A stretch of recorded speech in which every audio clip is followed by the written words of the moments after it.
Now, I wanted to talk a little bit about TNA because this has been a weird couple of weeks for them, to say the least, with all these people, executives getting fired and leaving and crazy stuff happening. But of course, had a good show last night with Against All Odds, but no title changes. And, it's been interesting goings on there. Matt, let me start off with you. The turmoil, but the relationship with WWE. And, it looks like in terms of creatively, they're sticking with these guys from the system, man. They are giving any belts up to the Nemeth or anyone. This has been a little bit surprising. What'd you think of the last couple of weeks with TNA? I think TNA had the opportunity to put on an incredible show on Friday night. I think they had more buzz than they've had in years based on the recent interactions with WWE and NXT.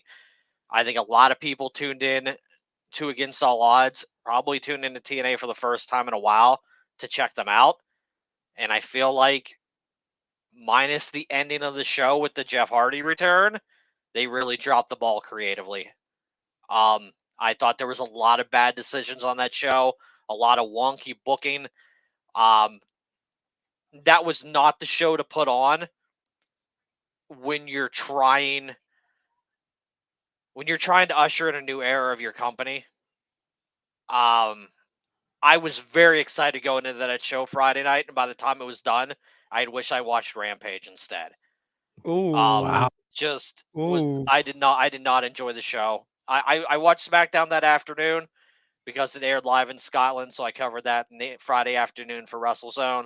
So my evening was free. I'm like, sweet, I can watch Against All Odds instead of SmackDown in Rampage. And by the time the show was done, like I said, minus the Jeff Hardy return at the end, yeah, I kind of wish I'd just tuned into Rampage instead. What are they doing with Joe Hendry, man? That is a Like, good what in the hell are they doing? That is a really good question. That is there's two issues that I probably have right now. Is one, Joe Hendry should probably be getting pushed to the moon at this point with everything that he has been doing, with the theme song, being at the top of the charts. I believe in Joe Henry. Yeah.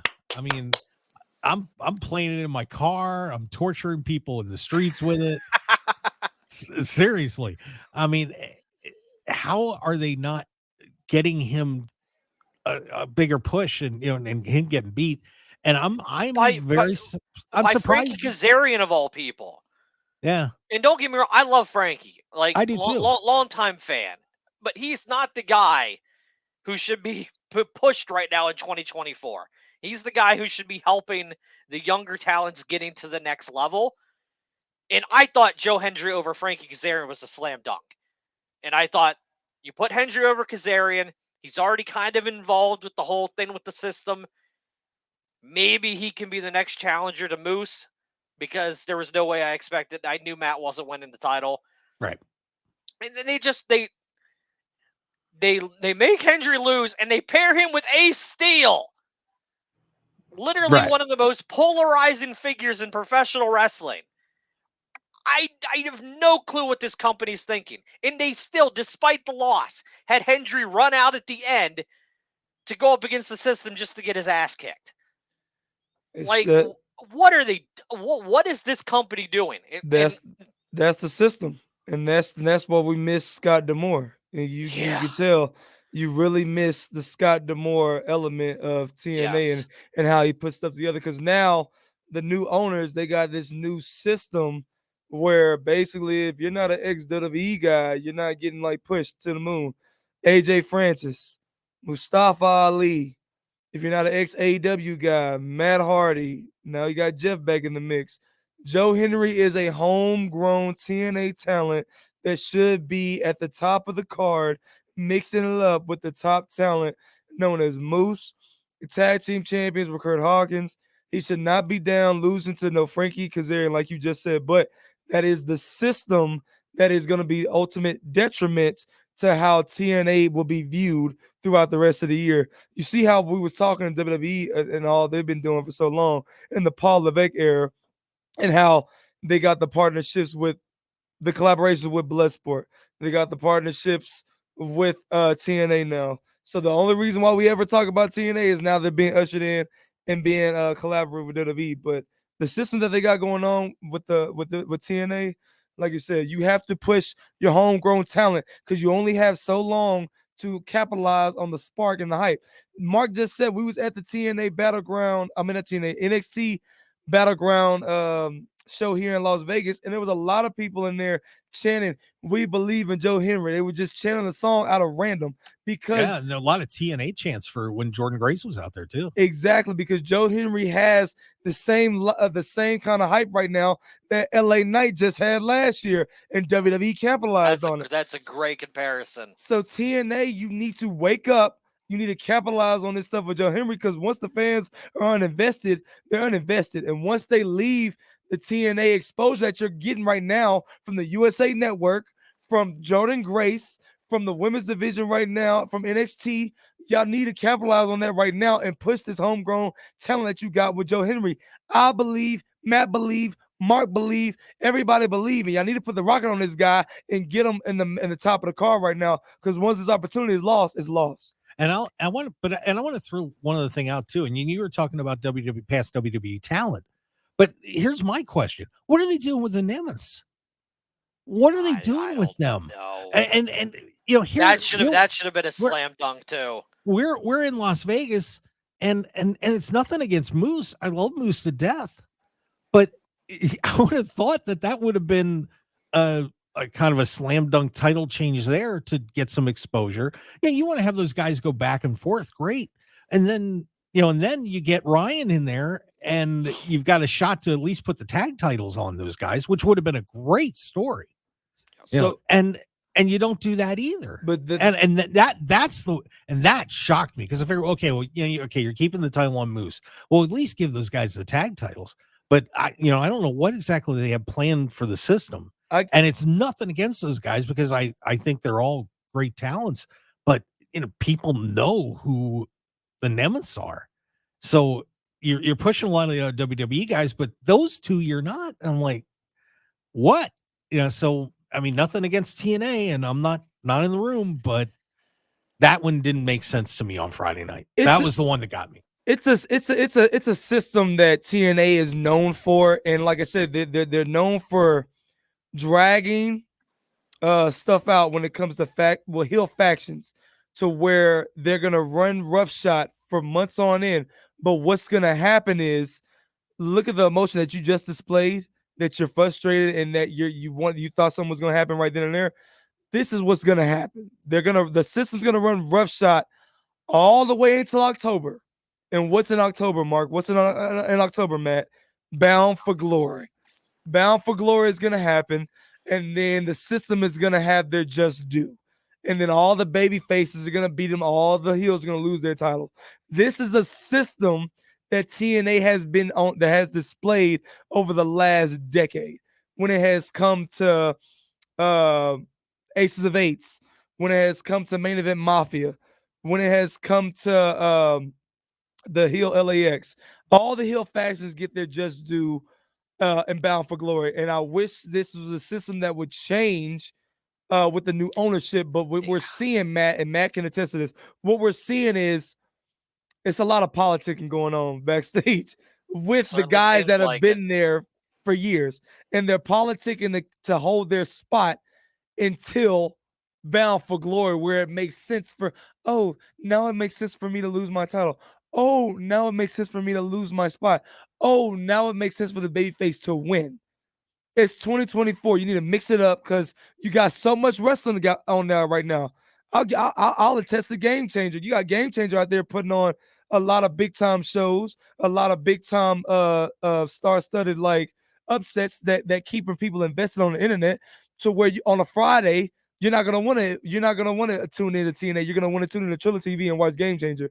That's what I'm saying. It's too much wrestling going on for you to be stagnant and stuck in your old ways, in your old booking element, to where you think that the fans are gonna still be there. That's why that's what you're seeing going on right now. I mean, when they were here in Las Vegas when Moose took on Nick, they did this massive massive publicity tour around the city. I mean, they were all over the base. They were at the baseball games. They were, going to all the media outlets they could possibly hit. And then Moose still held on to the title. I mean, Moose and Nick were everywhere. And, I was just really surprised that they didn't do a title change that night. I don't know. It was, I mean, I like TNA. I think they have a lot of great talent there, but just really surprised at the booking. So that's I think me. I think NJ makes a very good point in terms of eventually you're just going to lose more people. At some point people are like, I'm tired of waiting for the payoff to the storyline. I'm sick of the system. I'm sick of the formulaic storylines that TNA does every year. There's so much wrestling on every night of the week. So many different companies vying for your eyeballs.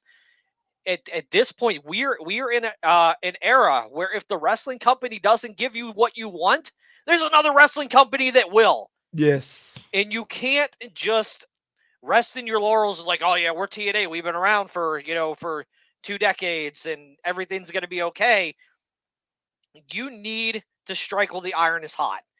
And you need to make sure that you're keeping the future of your company happy. So when their contracts come up, like the Motor City Machine Guns did earlier this year, that they don't say, bet I'm out. And we're probably going to see them on AEW programming at some point this summer. Like, you don't want to lose Joe Hendry. You don't want to lose Josh Alexander. You don't want to lose the future of your company. You don't want to lose Jordan Grace, but newsflash, she's WWE bound as soon as her deal's up. There's no way she's not going to WWE. She's gone. She's as good as gone. TNA needs to shift, and they need to shift as soon as Slammiversary. And I will give out a minor spoiler from the tapings last night. The main event of Slammiversary is a 6-man elimination match for the TNA World Championship with Moose and 5 other competitors. They have a chance to right the ship at Slammiversary. Make the move then. Don't wait until October, because by October it could be too late.